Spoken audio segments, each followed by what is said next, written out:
नमस्कार सर्वांना, श्री स्वामी समर्थ. आबांची लाडकी ताई या यूट्यूब चॅनलमध्ये माझ्या कुडताईंचं आणि मैत्रिणींचं खूप खूप असं सारं स्वागत.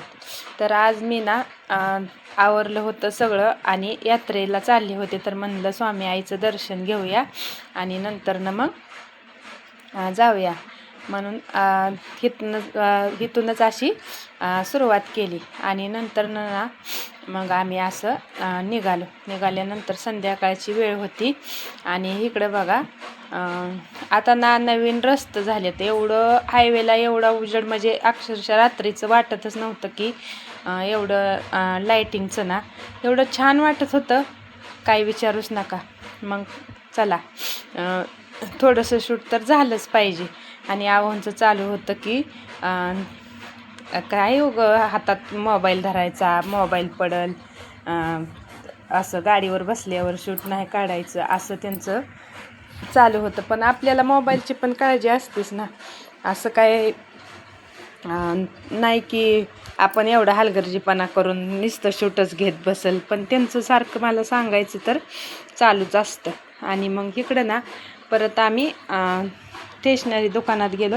दुकानात ना माझ्या हातात बांगडी नव्हत्या, आणि बांगड्या ना बिगर बांगडीचं मला तर अजिबातच आवडत नाही. मग बांगड्या घातल्या आणि मग इकडचा आमचा प्रवास ना परत चालू झाला. तर ही आहे नीरा नरसिंह पूरगाव आणि संगमची नदी.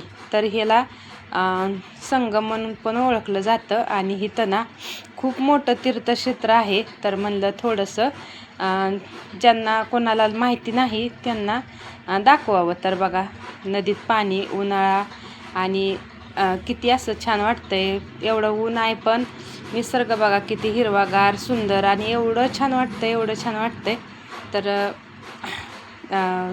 म्हणलं थोडंसं दाखवावं. आणि मग इथं ना संगममध्ये आलो आम्ही. आणि संगममध्ये आल्यानंतर इथं थोडंसं परत शूट घेतलं. गाडीत तेल टाकायचं होतं. तर मग संगममधून ना डायरेक्ट आम्ही टेंभुर्णीत गेलो. टेंभुर्णीत पेटपूजा तर झालीच पाहिजे. तर आम्ही असा थोडासा नाश्ता केला आणि नंतर ना मग निघालो पुढच्या प्रवासाला. तर चला. आणि अशी मग ना गावात आपली एंट्री झाली. हे आहे माझं कुर्डवाडी गाव आणि हे माझं माहेर. तर पहिल्यांदा ना दत्त मंदिर लागतं आणि अवधूत चिंतन श्री गुरुदेव दत्त आपल्या दत्त महाराजांचा आशीर्वाद घेतला. आणि नंतर ना मग माझं दर्शनाला सुरुवात झाली. तर इथं बघा आहोंनी नारळ फोडला आणि मग असं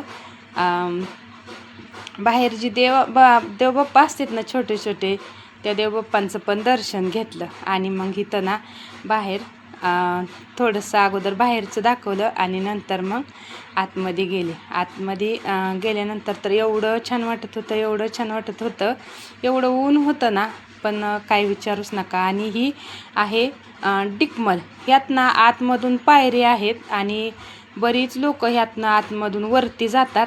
तर इथं आहे गणपती बाप्पाचं मंदिर. म्हणजे असतात बघा देव छोटे छोटे पण असतातच. आणि इथं मग असं आतमध्ये डेकोरेशन केलेलं. आणि आहेत आपले नागनाथ महाराज. तर किती सुंदर सजवले आणि किती छान दिसते बघा. तर दर्शन घ्या सर्वांनी. आणि खरंच खूप छान वाटलं. आपल्या माहेरच्या देवबाप्पाला पण गेलंच पाहिजे. आणि आपण यात्रेनिमित्त का होईना पण आपण दर्शन तर आपलं झालंच पाहिजे. तर मग इथं ना परत आतमध्ये एवढी गर्दी नव्हती, कारण का यात्रेचाही ना दुसरा दिवस होता. पहिल्या दिवशी एवढी गर्दी असती की दर्शनसुद्धा नाही. पण पहिल्या दिवशी काय आम्हाला जाणं झालं नाही आणि पहिल्यांदाच आहोची एंट्री व्हिडिओमध्ये. तर मी ना न सांगता शूट घेतलं ही थोडंसं.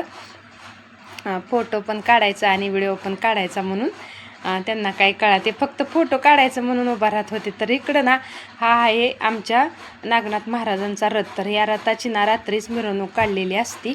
आणि इकडं बाहेर बघा कसं मंदिर सजवलंय, एवढं छान डेकोरेशन केलं ना देवाचं, काय विचारूच नका. आणि इथं परत बाहेरच्या साईडला ना ज्योतिबाचं पण मंदिर आहे. तर तिथं पण आम्ही दर्शन घेतलं. बघा ही मंदिर इथं पण कसं छान वाटतंय. एवढं मस्त वाटतं देवाच्या मंदिरात गेलं ना आपल्याला, खरंच काय विचारू नका. आणि इकडं मग ही तर खरेदी थोडीफार झालीच पाहिजे. बाहेर जरा होती गर्दी, एवढी काय जास्त नव्हती बरं का. तर चला, मी काय जास्त नाही घेतलं, थोडंसं आपलं जे काय लागेल ते साहित्य घेतलं आणि निघालो पुढच्या प्रवासाला. तर बघा, आता आज ना कुस्त्या असते त्या, असं यात्रा 5 दिवस चालते. तर चला.